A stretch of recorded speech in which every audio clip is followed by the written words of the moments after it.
Let's start off with today's session. So today I'll be dealing about fire safety in hospitals, which is Unit 3. So all of you might will have an idea about how to take a lead when there is a disaster. So a fire accident is also a kind of disaster which can disrupt the whole situation, which can disturb the whole area and the population present over there. So let's see the introduction of fire safety in hospitals. So, fire safety refers to precautions that are taken to prevent or reduce the likelihood of a fire that may result in death, injury, or property damage. Alert those in a structure to the presence of an uncontrolled fire in the event when occurs. Better enable those threatened by a fire to survive in and evacuate from affected areas or to reduce the damage caused by a fire. So, fire safety precautions are nothing but whenever a fire accident happens, it results to death, it results to injury, it results in damage of property. So it's very much important to be cautious whenever such incidents happen, and also we should alert people who are in that particular area and evacuate them so that we can control the further damage and also prevent them from dying. An intelligent building design is needed to cater to various potential emergency situations. So, this fire safety is means today whatever I am going to discuss is pertaining to hospitals. So, when we talk about hospitals and fire safety, it is very much important. To construct an hospital in such a manner that whenever an incident happens, whenever there is a fire accident, we should be able to shift or evacuate patients in a very smoother way than struggling inside and causing more damage to the health of the person, or causing or it leads to death of people who are in that particular area. So an intelligent building design is needed when we talk about hospitals, because hospitals are different when compared to houses or apartments or whatever it is. So and hospital should be constructed in such a way that we should be ready to face any kind of disaster, and we should also be ready to face certain scenarios where we can help people not to land up in trouble, as well as the employees too. Most of the organizations conduct mock drill to train on fire safety. So I hope you all might have an idea about mock drill. So mock drill is nothing but it is creating a fake scenario, for example, to educate the employees or to train the employees in the hospital or any other area. We will create a fake scenario of an incident, and we will see to it how people react to that particular situation, whether they escape from the situation or they try to tackle the situation. So when we create a fake scenario, people will get to know about what actually happens when a real situation comes into force. That is about mock drill, which we will be discussing further in detail. Next, moving on to fire safety, meaning and importance. Meaning, fire safety refers to planning and infrastructure design aimed at reducing the risk of fire or impending the spread of a fire when one breaks out. So, the real meaning of fire safety is nothing but an fire accident that uh, damages the infrastructure and everything. But to control it, whatever uh, what do you call, like pre-planning of infrastructure, pre-planning of risk reducing measures so that people don't fall into trouble. So what does it include? It includes ensuring adherence to local building codes, ensuring the provision of fire codes like exit, staircase, markings, signage boards, etc., and compliance with electrical safety codes. So whenever we are planning to construct an hospital, or whenever we are planning to construct a building, we have to make sure that it has a policy of which can help us during an incident, and also it can help us with having fire codes like uh, any kind of fire accident takes place, we help people evacuate through the exits and through the staircase, or having a signage boards to remind them that whenever an fire accident happens, you can ring up the alarm, or press the buzzers, so that people will become alert and it won't cause greater damage. And then compliance with electrical safety codes, making sure that all the electrical lines are secure and safe. Next, and the next one is moving on to the continuation of meaning again. So fire risk assessments, when a building, equipment or process is modified, making sure that thorough assessment is done whenever buildings are being constructed, regarding the equipments and also the process of electrification. And then proper storage of flammable and hazardous materials. So the materials that should not be exposed to extreme temperatures, they should be secured properly at a proper place where they are not exposed to the temperature, means high degree temperatures. And also a signage boards to be kept so that they are out of reach and people are alert when they see it. Installation of fire detection and automatic or semi automatic fire alarm systems. So not every time people are cautious. Accidents might happen anytime, anywhere, any place, without intimation, right? So there should be certain installations in the buildings or in the hospitals, wherein the alarm starts up before the fire erupts more. Okay. And then arrangement of correct types of operational fire extinguishers and hydrants. So whenever in the hospitals, if we see, there are extinguishers placed in larger buildings, we see extinguishers placed. So we should see to it, we should often go and check whether the knobs are properly closed, whether the knobs are working, and the extinguisher uh, uh, can help out if there is a fire outbreak or etc. And also making sure that enough and more amount of hydrants are there to control the fire in case of fire outbreak. Next, training users in fire extinguishers, fire alarms, emergency evacuation and assembly procedures, especially the nursing administrators, or the administrators of institutions or organizations should make sure that they train their employees, every employee who is working under one roof, regarding usage of extinguishers, and how to use the alarm, how to alert people by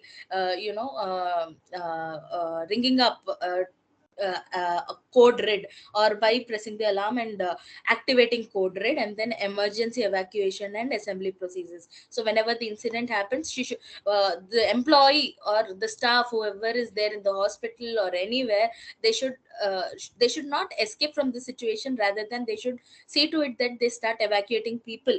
And also they should know the procedure of doing it in an orderly manner. It is not like simply evacuating people and putting them somewhere, but also they should know the whole procedure about how to evacuate, from where to where evacuation process should be done, and from there where the victims to be transported, everything we have to train. Means as a nurse educator or an administrator of a particular organization, we have to do that. And then conducting fire drills regularly by coordinating with the local fire department. So as I said, you mock drills are nothing but the fake scenario that we create to know about how the real situation will be. So this fire drill should be conducted regularly in collaboration with the local fire department. Then moving on to the importance. So far we have discussed about what is fire safety and what is the meaning of fire safety, and let's move on to the importance of fire safety. Fire safety is important in healthcare facilities, especially due to the number of potentially vulnerable people that may be at risk on the premises, whether a hospital, care home, or medical practice of any kind.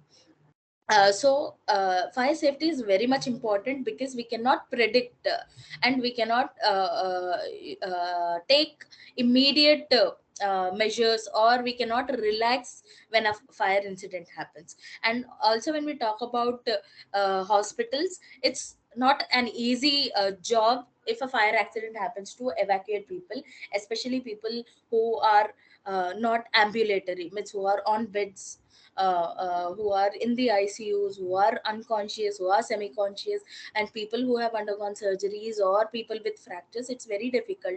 So it is very much important that the healthcare facility should be ever ready to support the clients by evacuating them without causing any harm to them.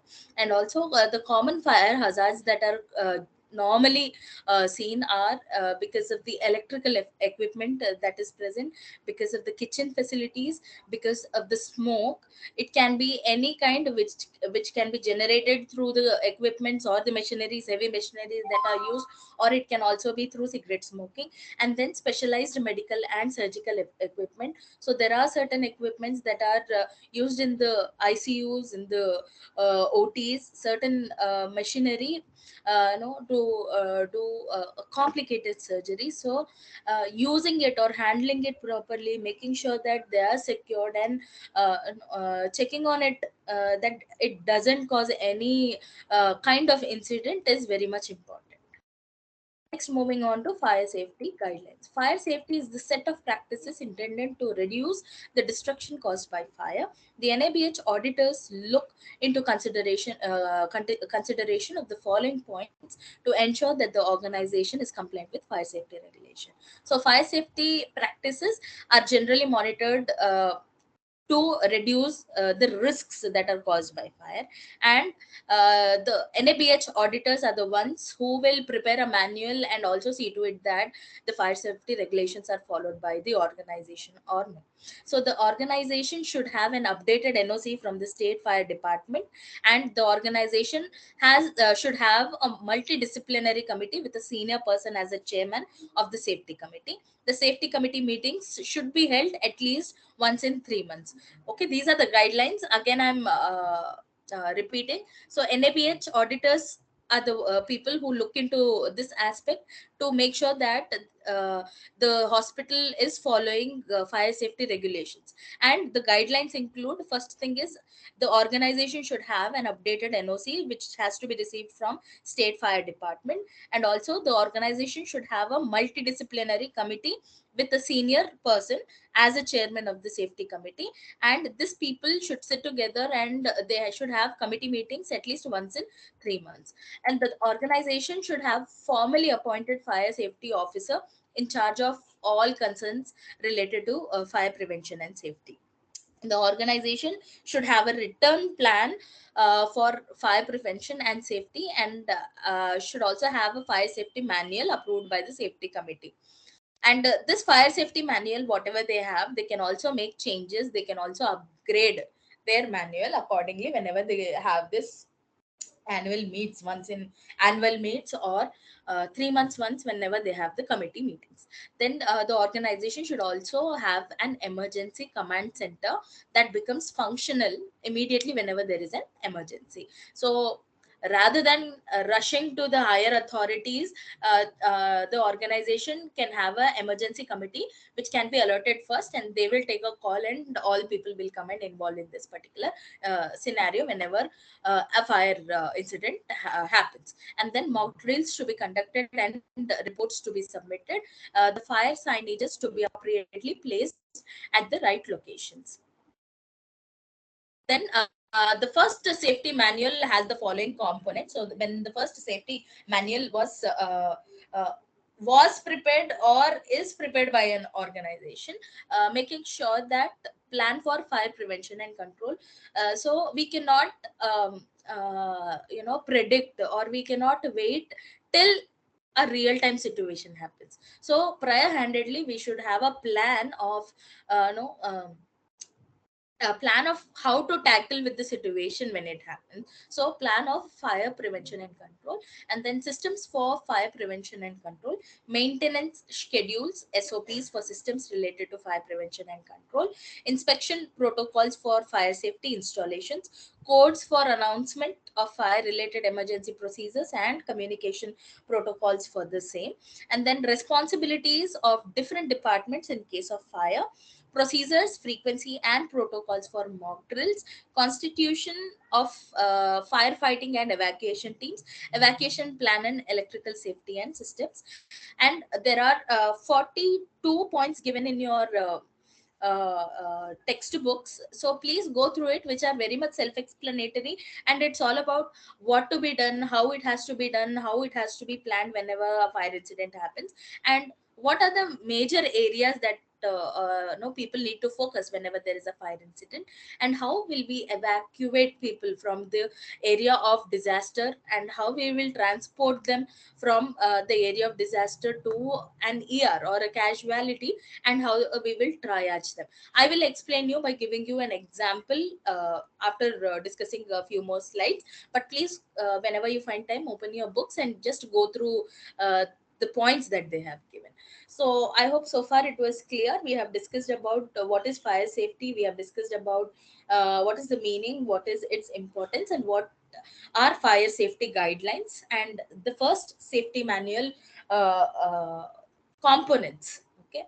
Next, moving on to construction requirements in relation to fire safety at hospitals. So, when we talk about construction requirements, it means before you start an organization, when you plan of no how many wards you want, how will means how many entries you will have, how many exits you will have, and how many floors are you going to construct. So accordingly you will plan about no about the disasters that might take place in future, and whenever a disaster takes place, how safely you can evacuate people.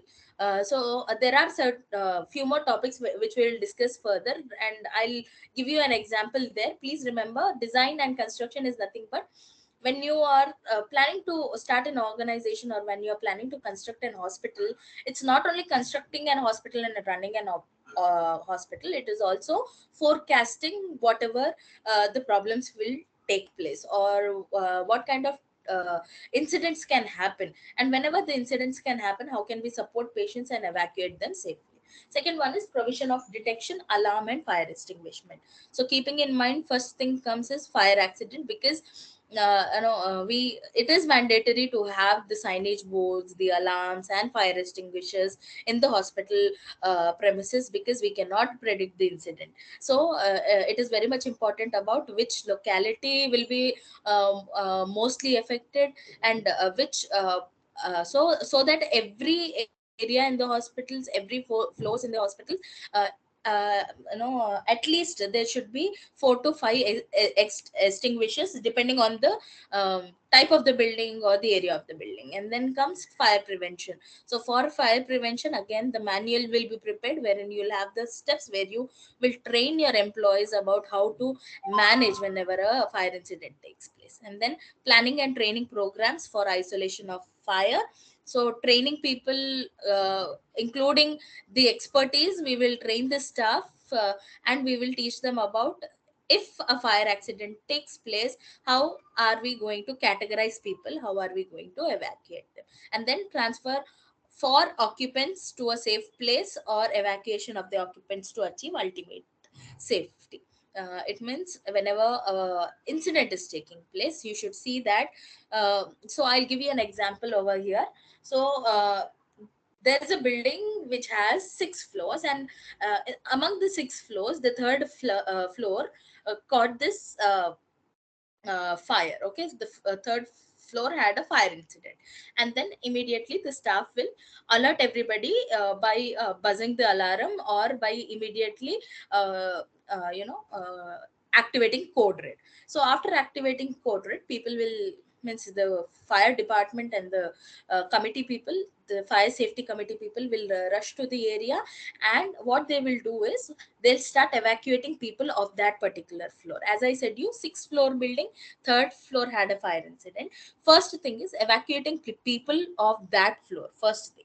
And second thing is evacuating people from the top floor and the below floor, means second floor and the fourth floor and alerting the other floor people. So this is how we do. This is an orderly manner of doing. We cannot no, after activating code red, we cannot ask people to run. We cannot leave the patients like that. So it is an orderly process wherein you have to train your employees, you have to train your staff in such a way that they should not create more panic to the people or the population present over there. Rather than, they should control the crowd, they should see to it that everybody safely evacuates from there. So I hope the example was pretty much clear for you all. So next is the specific requirements for hospitals in addition to general requirements common to all buildings as per NBC are five components are there. So if these five components are planned in such a way with a proper estimated floor space or the cross ventilation, every kind of stuff, then half of the problems that happen during the incident can be resolved. Okay. So when we talk about this five components, I'll give you a very brief explanation about each one. So if an hospital has a good open space are nothing but, it is not used for parking, it is not used for any kind of uh, no, activities to happen over there. So this open spaces are only in used during the scenarios whenever there is an code red activation. Code red activation is nothing but any fire incident or any kind of disaster that takes place in the hospital. And this open spaces should have the capability of acquiring like 75 to 80 people, because we cannot predict how means the level of disaster. So at least 75 to 80 people uh, can easily be transported to that area, and from that transported area they can be changed to a medical what do you call uh, resources, for getting medical resources. And then moving on to the second thing is basements. Basements are nothing but, if uh, the fire incident happened and there is no control over the fire, in spite of taking so many measures of controlling it, by opting to all the techniques of controlling the fire, then comes this basement wherein we can securely transfer the patient, either uh, uh, through staircase or through any other exist. But lifts are not used whenever there is a fire incident, because of the electrical short circuits that can take place. And then this basements also should be very much spacious, because in the hospitals we will have patients with different deformities and disabilities. So we should make sure that the basements have good enough space to accommodate these people and transport them to a better place. And then corridors and passageways. So these corridors and passageways should not be narrowed, wherein the width should be much, and the floor of the corridors and passageways should not be slippery. Then coming to compartmentation, a best example I can give you is like train compartments, wherein many of the compartments are connected, right? So the same thing over here. The unit should be connected to one another, so that if in case an incident happen, uh, the patients can be transferred from this unit to the other unit, and from there to the safe area. So that we needn't rush, or we needn't wait for somebody to come and help. We can shift the person from one place to another place through the linked pathways, and then we can save them or safeguard them. And then moving on to the ramps, this corridors and passageways are very much similar. So this ramps also should not be very much narrowed, and the floor should not be slippery. And we should make sure that every hospital should have this ramps rather than staircase, because it will be very much easy for people to ambulate, like for using people who are on wheelchairs, or for taking people on stretchers, and also for people who cannot walk, we can put them on stretchers and wheelchairs and take them, than taking them in lifts or through what you call staircase is highly impossible, so than taking them from lifts during the incidents, we can use the ramp so that we can safely and easily take them to the safer area. So this was all about your manual and fire safety guidelines, wherein we discussed about how the guidelines are formed and who are the ones who will monitor and train people regarding it, how the fire safety officer and the fire safety committee should gather together once in 3 months, and also plan for mock drills and train people. And we have also seen about first safety manual steps, and then we have discussed about construction requirements. We have discussed 5 points, that is design and construction, provision of detection, alarm and fire extinguish and fire prevention, planning and training programs for isolation of fire, transfer for occupants to a safe place for evacuation. And then we have also discussed about five other categories which are the general requirements, so that we can easily evacuate patients whenever there is an fire incident. That is open spaces, basements, corridors and passageways, compartmentation and ramps. So, are you all clear so far, or you want me to repeat the topic again?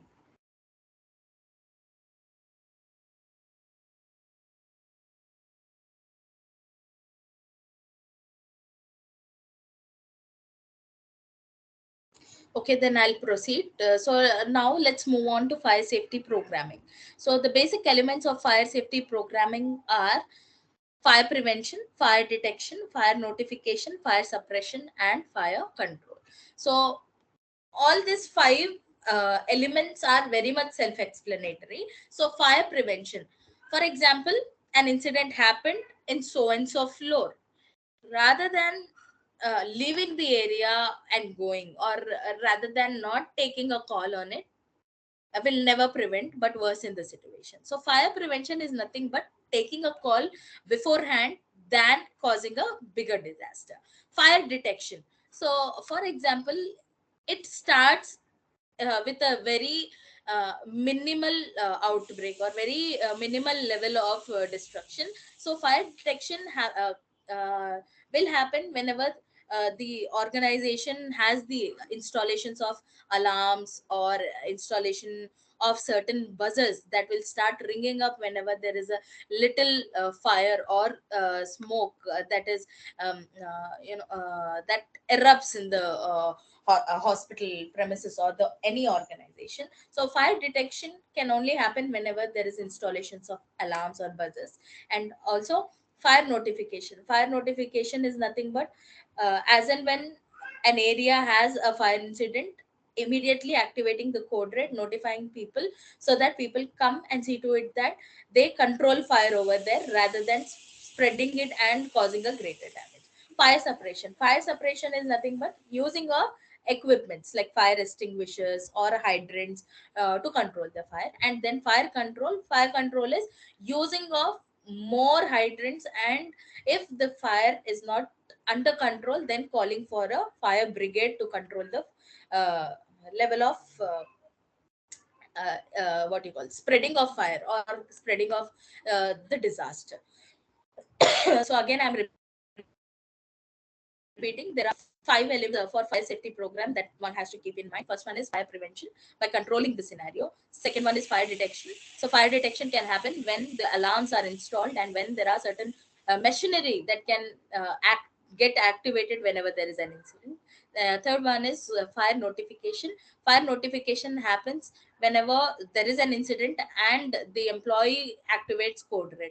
Fire suppression is controlling the fire by using the equipment that is present around, like fire extinguishers and hydrants. Fire control is, so by the equipments whatever we are using, if it is the situation is not under control, then we call up for fire brigades, so that we don't run up into a great loss.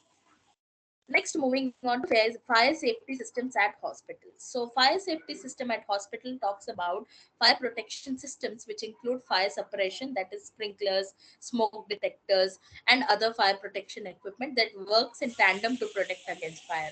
So, in the hospitals, uh, obviously, the whole medical team will be busy dealing with patients. They will not have a second thought.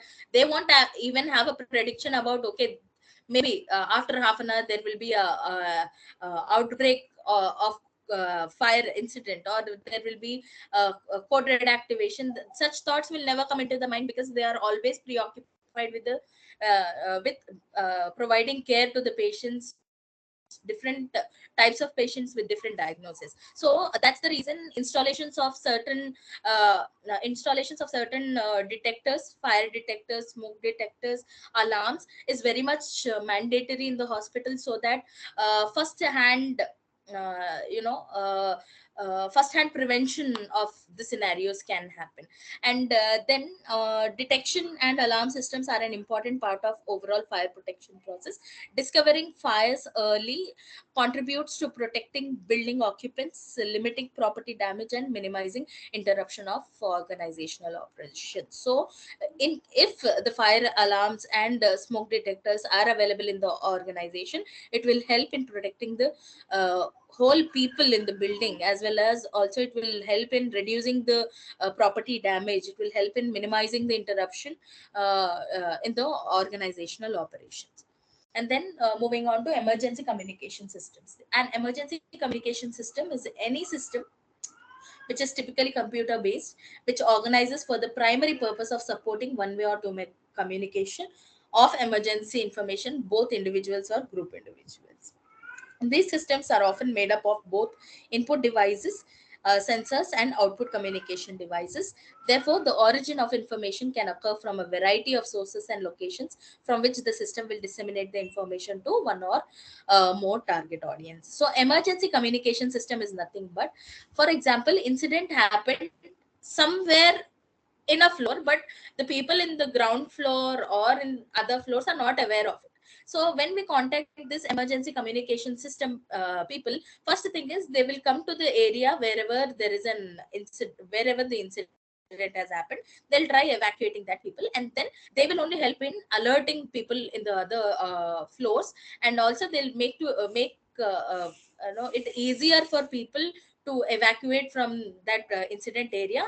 And also they will locate the source from means source where the incident has happened, and what is the level of damage that has happened. And also they'll help in communicating it to the other people who can come and help in controlling the situation.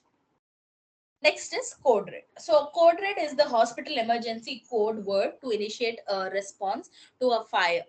So a notification of code red alerts hospital personnel to respond properly to a fire while keeping patients, visitors, and the general public from undue alarm or panic. So again, I'm going to give you an example over here. So again, let's take a hospital. Or, okay, let's take a hospital which has 3 blocks, and there was an fire incident that happened in the third block. Okay, again, I'm repeating the example. There is an hospital which has 3 blocks, and there was a fire incident that happened in the third block. So when the fire incident happened in the third block had 4 floors.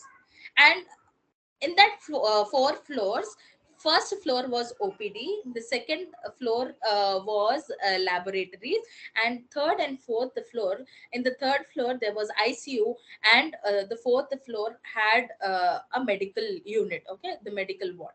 So again, I'm repeating the example. So third block, first floor OPD, second floor laboratory, third floor has ICU, and fourth floor has a medical ward, that is a general ward wherever they do the treatment and send people back to home after the treatment is over. So there was a fire incident that happened in the OPD. So when the accident happened in the OPD, that is the ground floor of a third block, so there were people around, and the staff over there noticed that there was a fire accident. And what she did is she started alerting people by telling code red. She'll not tell like fire, everybody run. she's not allowed to do that. So after noticing the fire, what she will do, she will run and come to the counter, that is the nurse's station. She'll activate code red. And so when she activates code red, there are certain acronyms and phrases that she has to keep in her mind when she activates the code, which we will discuss further. So after activating the code, she'll go back to the same area to see whether the fire is spreading or not. If the fire is spreading, she can take the extinguisher and she should open the knob and she should start uh, uh, you know uh, uh, using the extinguisher on fire to control the fire. By the time the committee and the fire safety officer, everybody will come, it won't take much time. Or else if there is no extinguisher, she can also what she can do is, after identifying that there is a fire outbreak, she can directly press the alarm and then activate the code red. This can also happen. So so this was the example. I hope it's clear for you all. And then after uh, alerting the people by no activating code red. So if there is visible fire, flames, visible smoke, smell of smoke, unusual heat, immediately after activating code red, she can come to the station and also dial for 101. And upon fire alarm initiation, visible and audible alarms will be signaled throughout the building where the alarm was activated. In addition to visible and audible alarms, occupants will hear the following, where at the point of origin, adjacent areas and floors below and above, the alarm annunciation message will be, may I have your attention please. That will be repeated 2 times. And then a code red condition has been detected in the building. Initiate code red procedure at once. So this is the phrase that the particular staff will be using or particular employee will be using at the scenario. And then the same thing happens to notify the whole areas of the building. And in addition to that, automatic fire alarm notifications will also be there. So before the nurse activates code red, even the alarm starts buzzing and people will come to know about the fire incident. That was about code red. And then moving on to emergency team response. So emergency team response, especially whenever we talk about fire safety, two acronyms should be on the tip of your tongue. That is, one is race, second one is pass. So race means rescue, alarm, confine, evacuate, whereas pass means pull, aim, squeeze, and sweep. Excuse me. So race is nothing but this is to evacuate people or to clear the scenario. So it is clear the area wherever the incident has happened. So so as there was a fire outbreak in the third block OPD, first thing is rescuing people. We cannot leave, the staff cannot leave and run and save her life. Her ultimate motto should be rescuing the people who are there, and alarming everybody, and who not overcrowding people, restricting the people who are there to move through the exits, to not to run here and there. And also people who are not able to move, who are on the beds, not able to ambulate, evacuating them by using stretchers, wheelchairs, spine boards, etc. And then when we talk about pass is when we use fire extinguisher. So when we use fire extinguisher, first thing is we have to pull the knob, then we have to see where the fire is, squeeze the pump, and then do our sweep movement to reduce the fire. That was about emergency team response, wherein two acronyms play a prominent role. One is race and one is pass. Second one is fire safety training. So fire safety training is very much mandatory for the employees working in an organization, especially people who are working in the medical department. They should know how to activate code red. They should know how to use fire extinguishers, and also they should know whenever a real time situation comes, how to evacuate people. So there is a new employee orientation education program which especially trains the employees regarding race and pull. And also it will teach about how to activate code red whenever there is a fire accident, and also how emergency evacuation procedures can be done.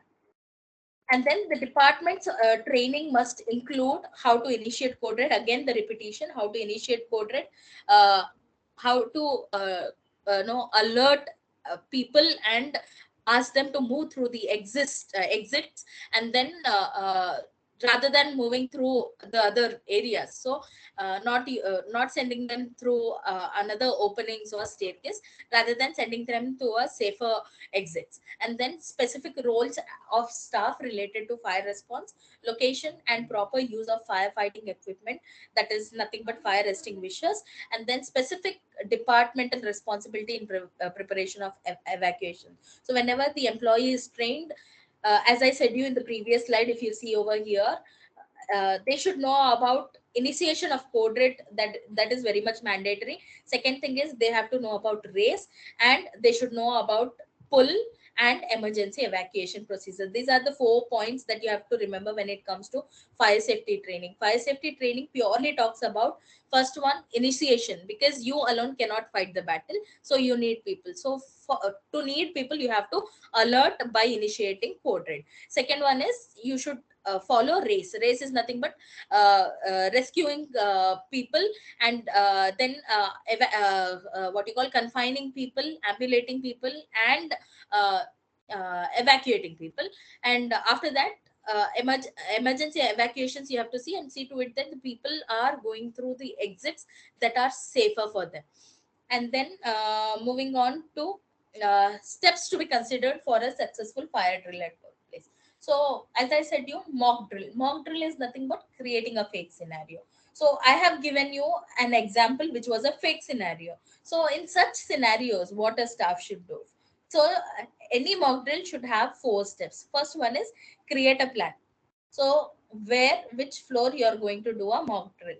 So as I gave you an example, the fire incident happened in the OPD ground floor, third block. So my plan was to create a fake scenario in the third block, ground floor OPD. And the second one is educate public employees. When you are doing a mock drill, you should also educate them about, we are going to create a fake scenario just to educate people, because if there is a fire accident, obviously people will get panicked. Not everybody has that strength to accept a situation. So after your plan, you have to educate the public wherever you are going to do the program. And then also you have to get the trainees and the staff, whoever will help you to do the mock drill. And the mock drill should be done at a proper time in an orderly manner, rather than creating ruckus over the area. Okay. And then what is the importance of mock drill or fire drill? So the importance of fire drill is nothing but uh, it will help in training people, the employees of an organization. Also, it will help them to know that how, and also it helps them to mentally prepare to face such challenges if it happens in the future. That is the importance of fire drill. Next one is evacuation procedure. So evacuation is nothing but taking people from the area where the incident happened to a safer area. So evacuation means exiting a facility as directly and safety as possible. Evacuation is appropriate when conditions inside the structure pose a threat to the health and safety of building occupants, and leaving the facility is safer than remaining inside of it. So evacuation is nothing but, when the incident happens, we should simultaneously see to it that the incident is not complicating by, it's like the fire incident is not spreading and causing much harm. But also we have to see, we are making sure the patients are moving out from that area. And then evacuation in the event of a fire will be ordered only if it is determined that a fire cannot be controlled by the immediate use of available fire extinguishers. Means evacuation will be done. For example, if it is a very small incident, we needed evacuation. But when it is not, when the fire is not getting controlled by using fire extinguisher or hydrants, immediately we'll start evacuating people from that particular area, and we'll call up to 10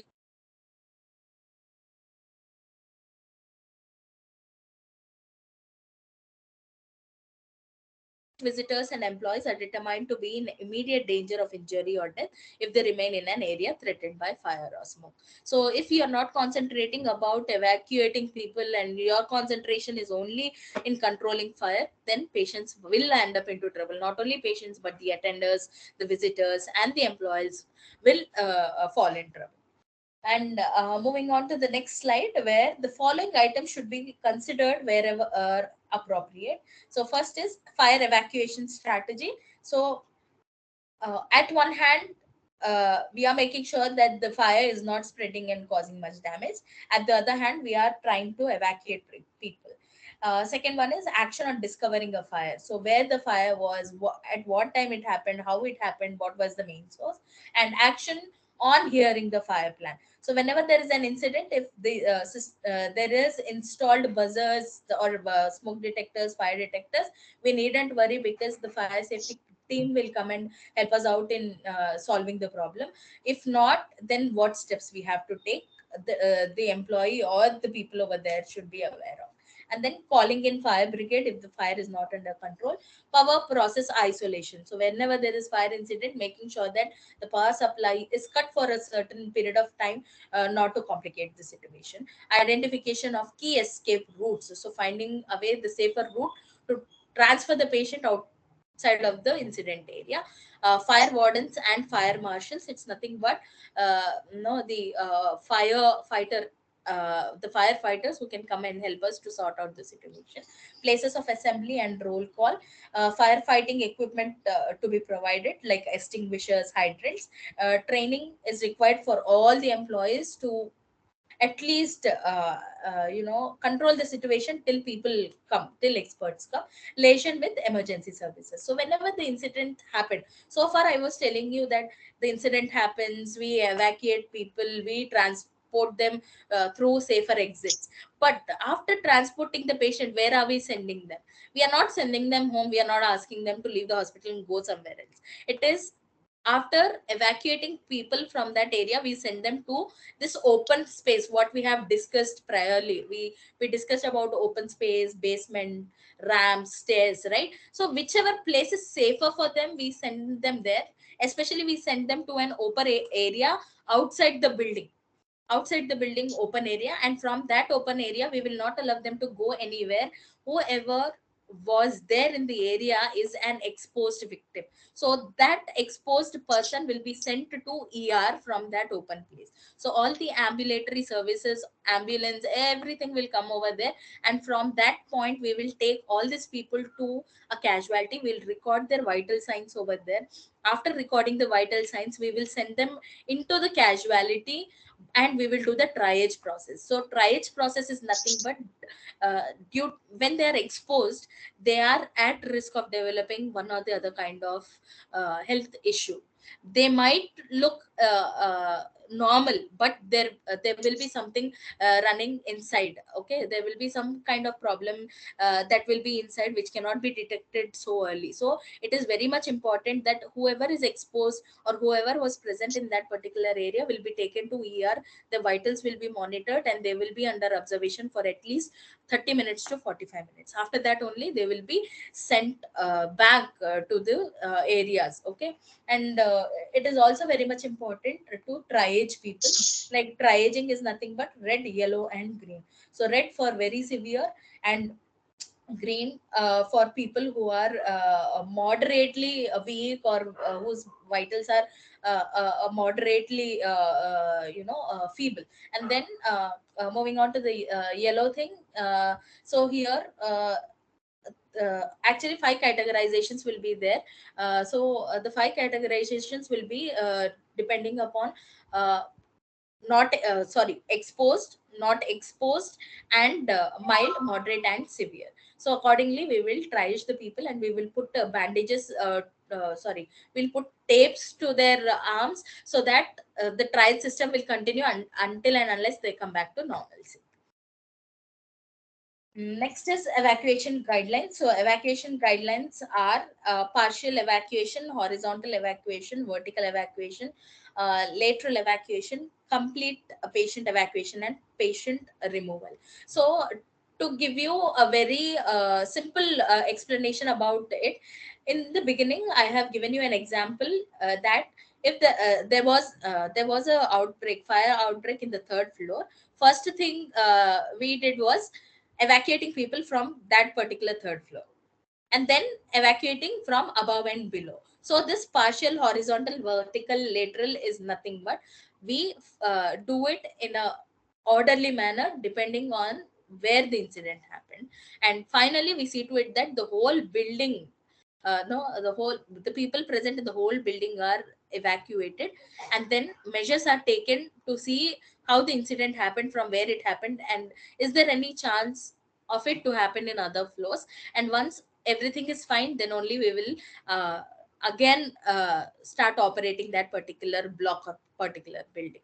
So that is about the evacuation guidelines. And if there is a complete evacuation because of higher damage or higher potential fire incident, then what will happen is uh, people who cannot be able to move because of surgeries, or people who have fractures will not be able to move, and people on wheelchairs and people in the ICUs will not be able to move. So making sure that whichever is a feasible way of transporting them to a safer area, we have to do that measures. And bed fast patients means people who are in ICUs with multiple tubings. Okay, so if they are on ventilators and there are so many tubings, we have to see to it that all the tubings are uh, disconnected priorly, and then emergency care is provided whenever they are getting ambulated from one that incident area to the another area. Next, evacuation priorities. So when we talk about evacuation priorities, patients located on the disaster floor are evacuated first, as I said you, and then patients on the floor immediately above and below the disaster floor are evacuated next, and then the second and third floors above the fire floor are evacuated. So this was already explained priorly. And then two things that a person means the fire emergency evacuation plan should consist of is general fire notice and staff fire notice. So fire emergency evacuation plan is nothing but before an incident happened, forecasting the scenario, and also bridging the gap by not causing more area damage or economical loss. So two things to be kept in mind when we talk about fire emergency evacuation plan. First is the general fire notice, by raising alarms, by using no by sorry initiating code rates, and also staff fire notice. Staff fire notice is nothing but the staff will be the person who will initiate the code red, and also she should know about how to use fire extinguisher to control that particular incident. And then along with the fire safety committee, she can take measures in evacuating people and doing the other stuff. And next, moving on to security considerations in fire safety. So security considerations is a very important norm that has to be kept in mind, because whenever an incident happens, it is a real tough task for people to evacuate in the hospitals especially.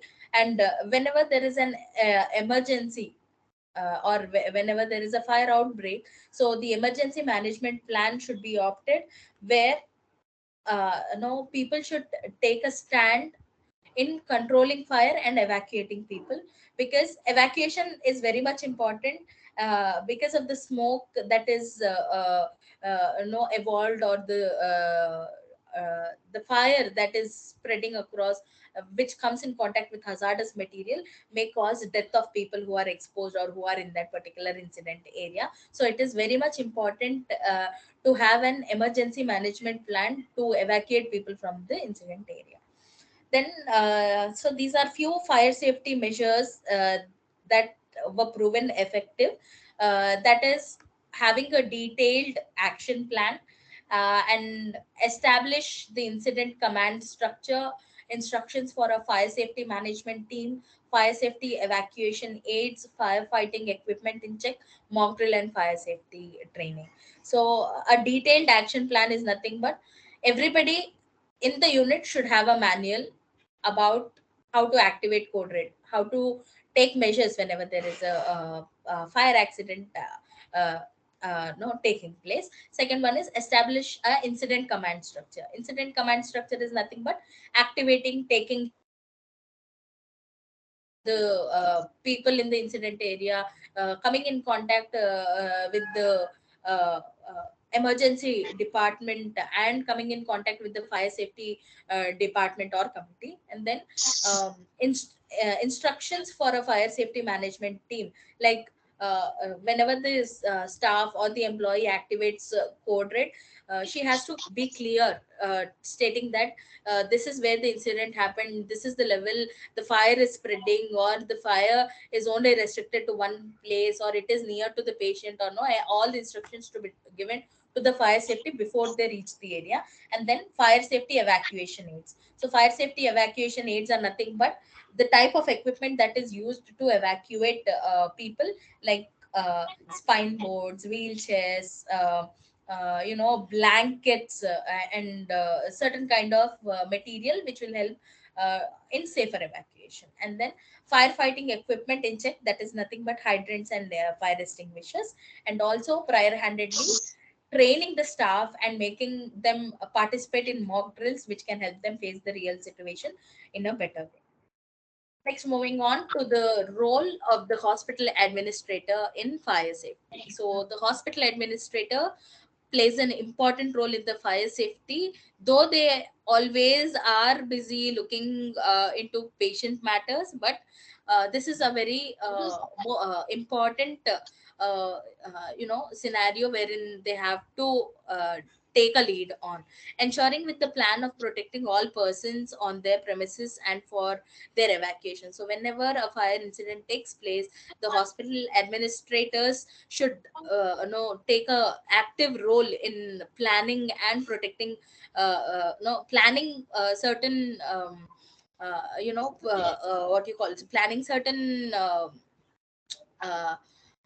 evacuative measures, or planning certain measures that can help protect people and their employees and evacuate them from the incident area, and ensuring about training all the employees, whether they are periodically trained and informed of their duties in implementing the plan. So, and also making sure that every trainee or every staff in the organization knows about what is fire safety, what are the rules and regulations, whether they were part of a mock drill. If they were not a part of a mock drill, involving them into the mock drill sessions, so that they can easily implement their plan whenever they are in a real time situation.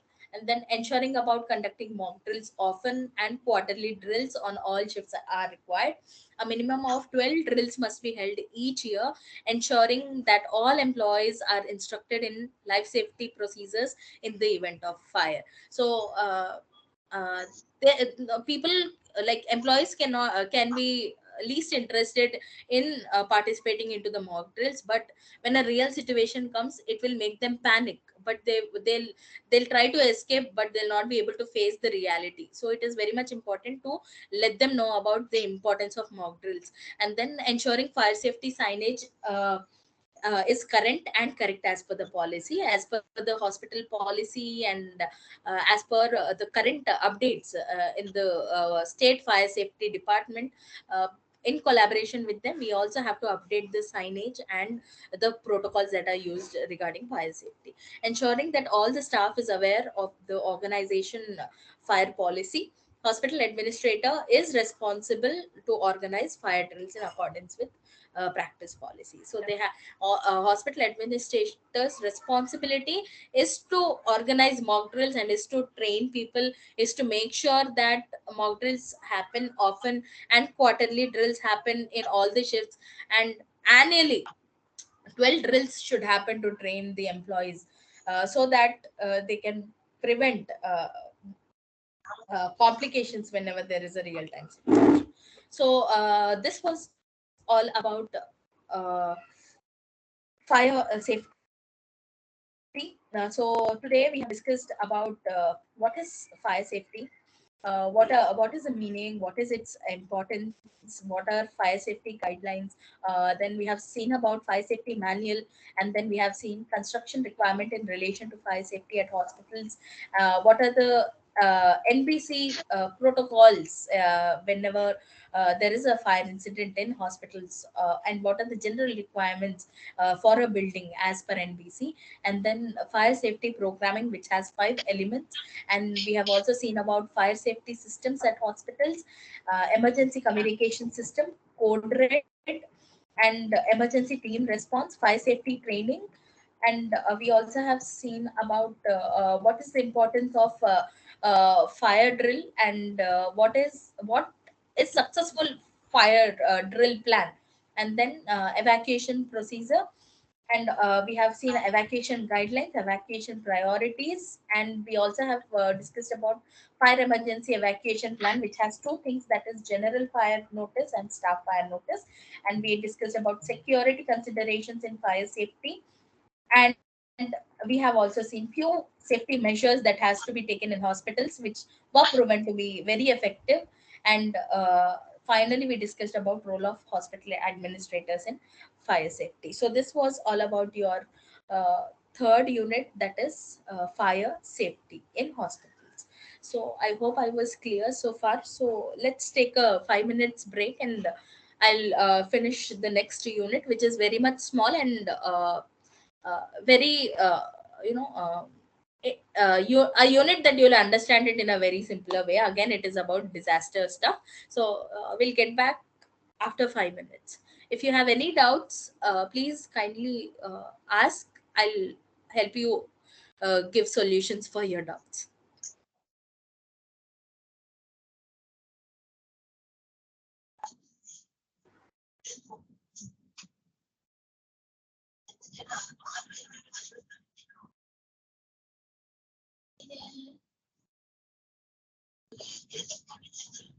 So I hope no doubts. Then you can take a 5 minutes break. And after the break, if you have any doubts, please come up with it.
Let's get back into the session. So I'll start off with unit 4. So is the PPT visible?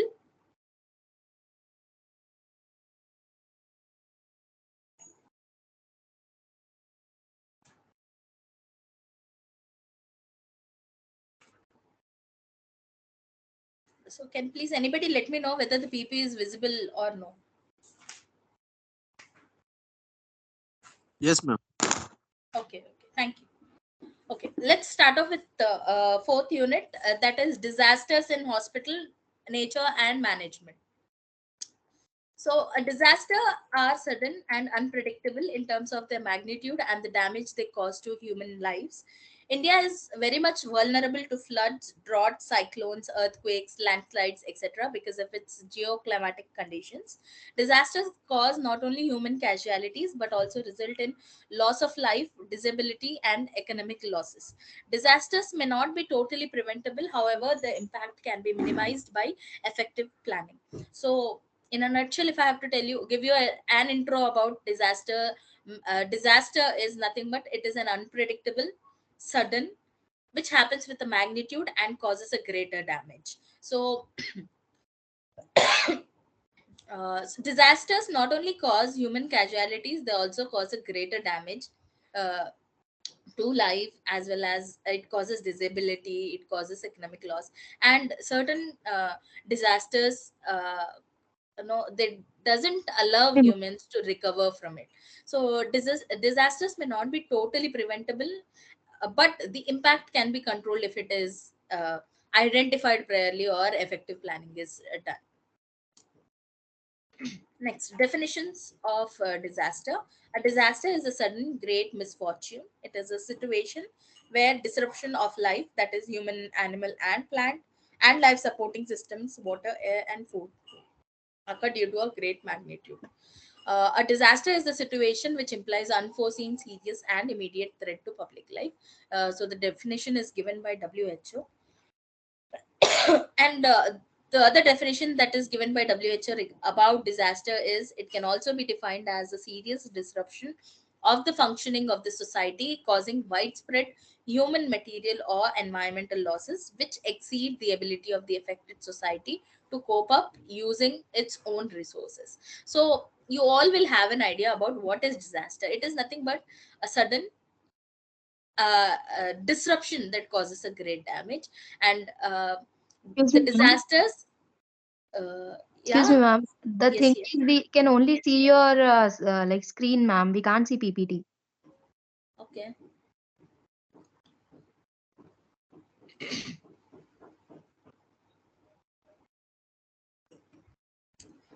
Are you able to see it now? No, ma'am. No, we can't see, ma'am. Okay. Yeah, give me 2 minutes. Yes, ma'am.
Uh, is it is the PPT visible now?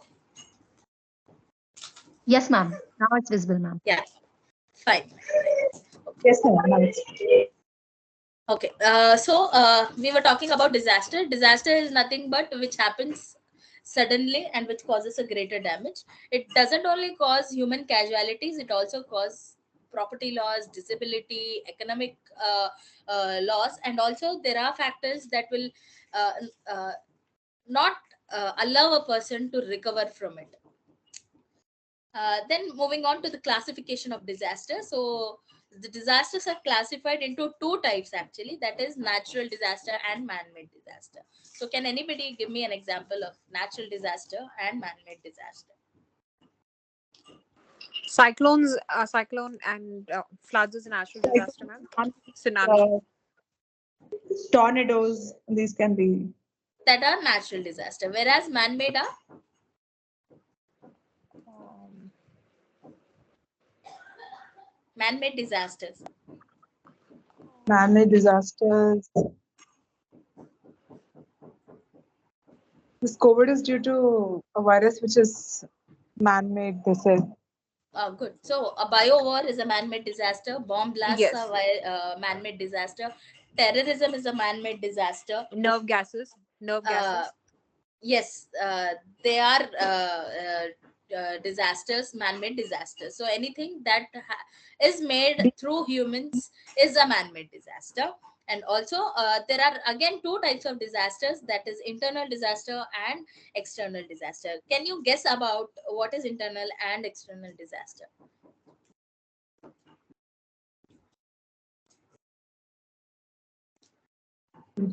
Ma'am, that something that is inside inside the organization could be an internal disaster. Yes, it can be between people. Conflicts between people can be an Yes. internal disaster, and it also Yes. can be in the buildings where no short circuit of electricity. Yes. Okay, any building collapse. So that is Yes. an internal. So what can be the external disaster? Uh, Like you mentioned, terrorism, it's between the countries. Yes, bio war. Bio war is an external disaster, and it can also be a disaster. It can also be related to the natural calamities. External disaster can also be a combination of natural disaster. Okay, so that is about classification of disasters. So totally, four classification I have discussed. That is natural, man-made, internal, and external. Next, moving on to disaster management cycle. So disaster management cycle has three phases, that is pre-disaster phase, disaster phase, post-disaster phase.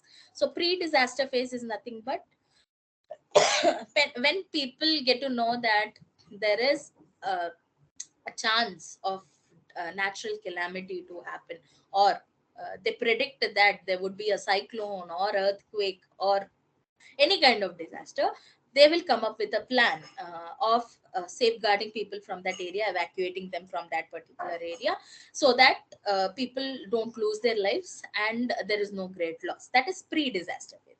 Disaster phase is what suddenly a natural calamity happens, and there the team, the medical team or the disaster management team gets into and save people's life, and also see to it that they categorize people depending on their injury. That is nothing but triaging people, and also making sure that the hazardous material whatever the people are getting exposed to, retrieving them from there and sending them to a safer place and providing them the best 24 into 7 emergency care.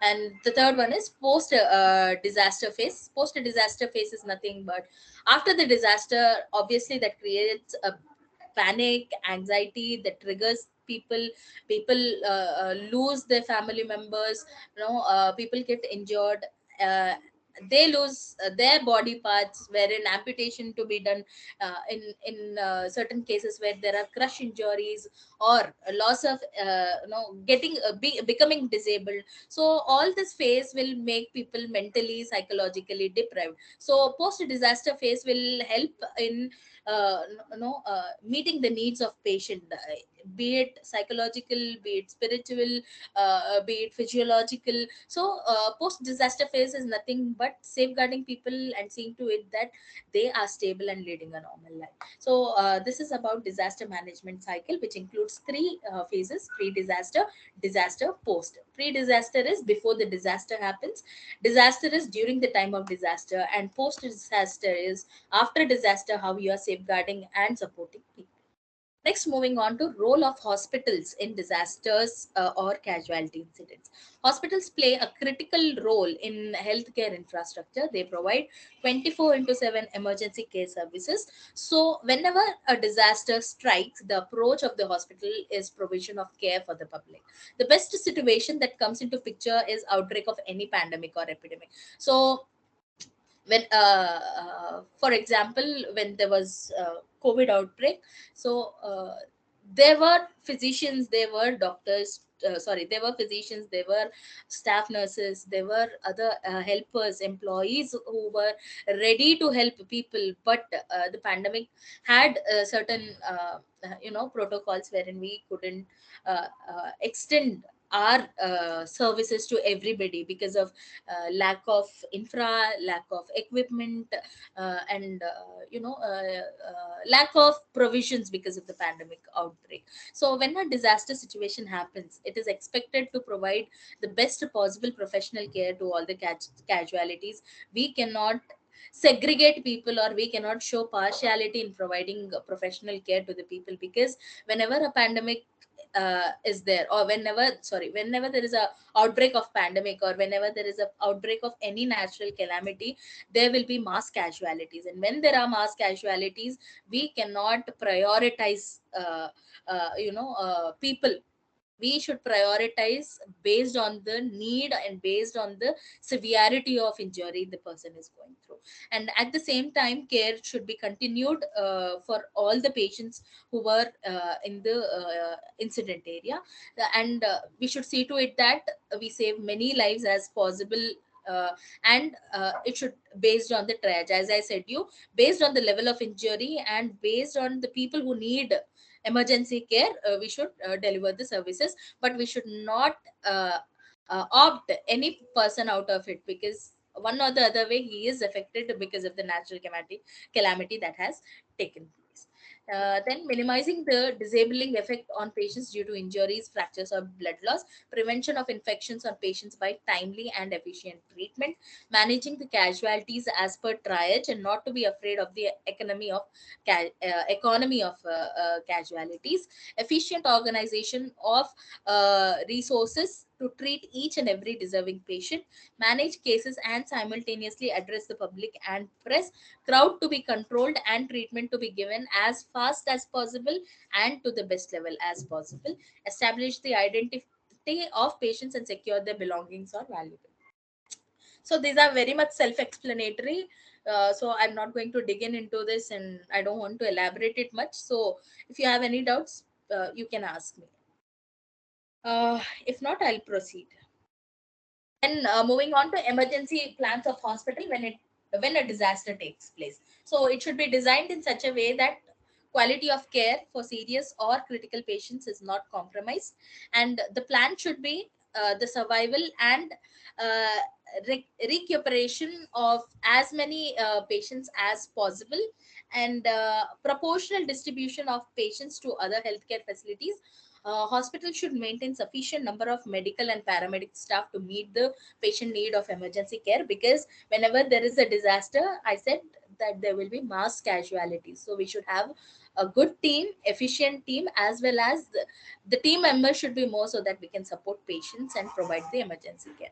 Providing services that are appropriate to patient needs, integration of hospital emergency with other departments of the hospital. So doing things alone is different, doing things in group is different, because here we need to make decisions, we will be running out of time, but the care that we should provide to the people will be no not that's balancing between time and the care. So we should make sure that uh, every possibility of giving qualitative care to the patient should be done. And then moving on to hospital networking. So hospital networking is nothing but it's an important step in medical preparedness planning during disaster where there are mass casualties. Hospital networking is a dynamic link between various healthcare facilities in a geographical area for optimization of available resources. So an example, if I have to give you about hospital networking, is again I'll take the example of pandemic. So there were hospitals wherein the whole hospital was occupied with patients. There were no beds, but the hospital management made sure that the people are going to other hospitals by having their connections, by having good terms with the other multi-speciality, super speciality, or government hospitals, so that they can help the patient survive by meeting the health needs of the patient. So the healthcare facilities should be networked for information, materials, manpower, and training. So these four things are very much mandatory when we talk about hospital networking. That is, proper information to be given, and because our organization doesn't have sufficient place to accommodate a patient, when we are putting a referral for that particular patient, we should see that wherever we are sending him, there we pass a genuine and a true information. We see to it that the hospital will be able to meet the needs of the patient. Efficient manpower is there, and people who are there are expertised and trained.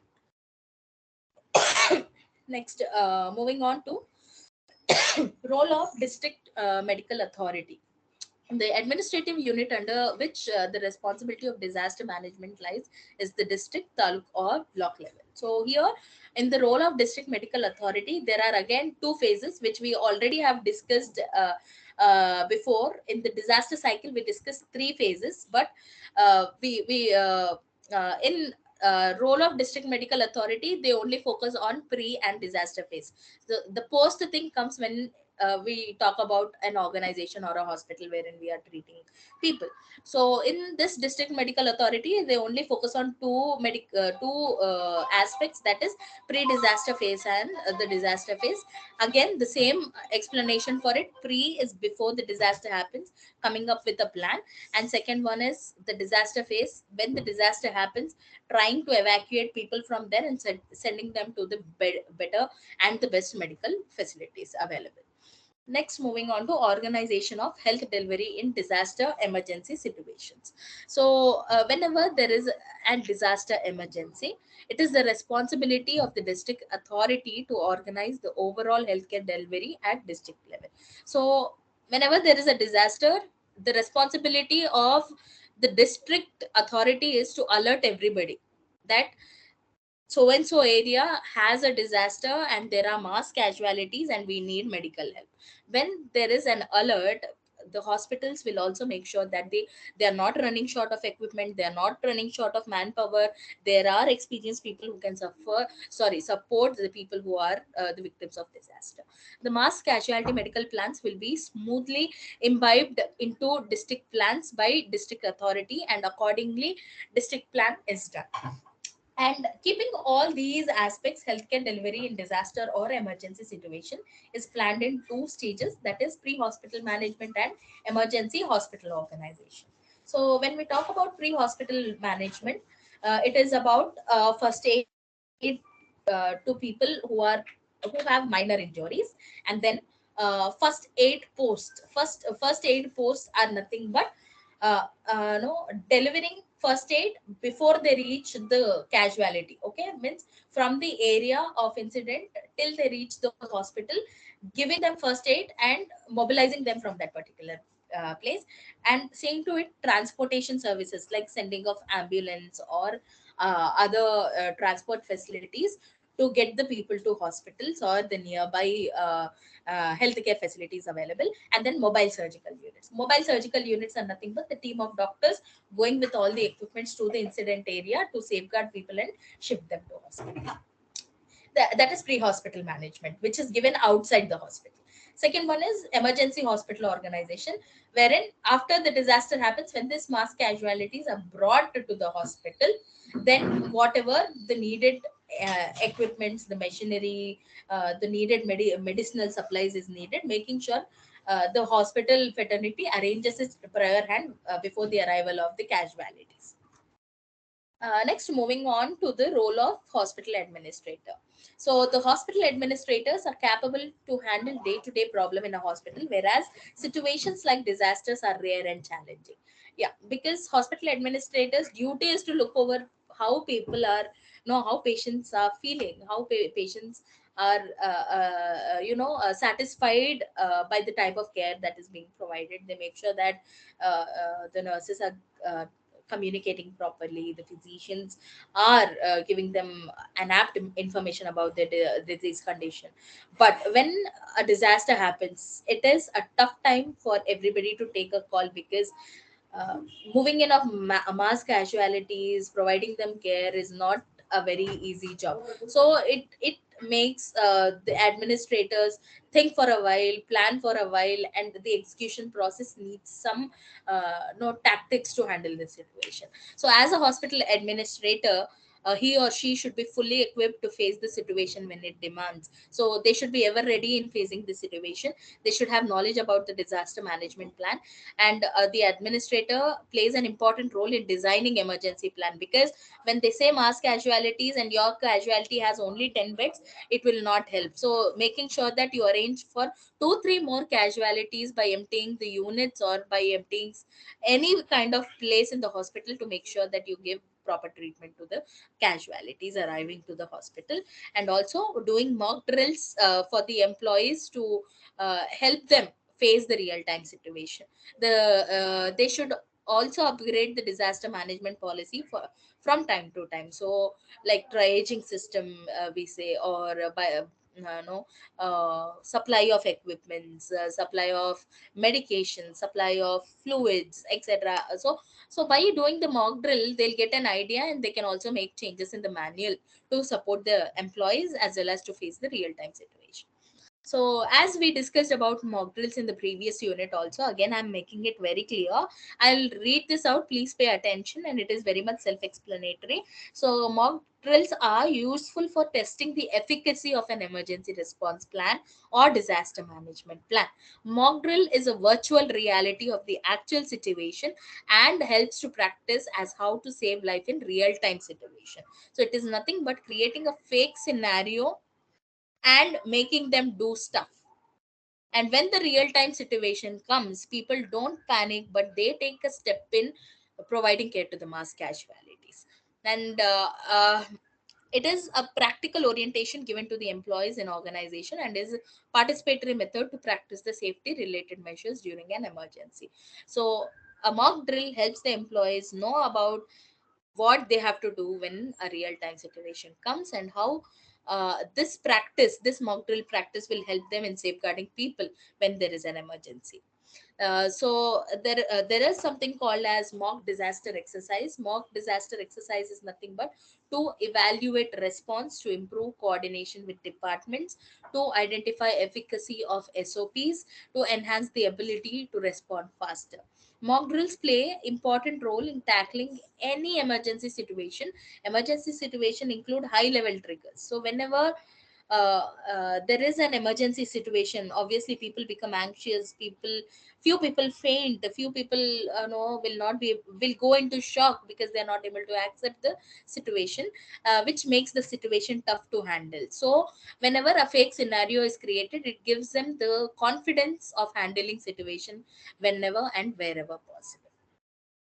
So this was all about your fifth unit, that is disaster management in hospitals. So we have discussed about what is disaster, what are the definitions of disaster, what is classification of disaster management cycle, role of hospitals in disaster and casualty incidents, emergency plans for hospital networking, role of district medical authority, organization of health delivery in disaster situations, role of hospital administrator, mock drills.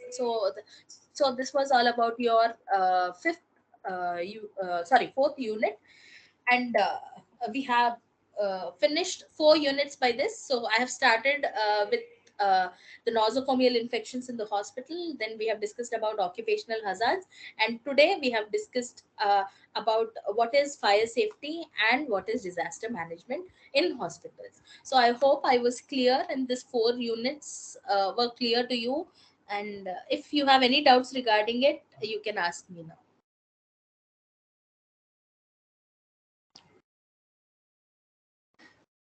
It was clear, ma'am. It was Okay. clear, ma'am, so far.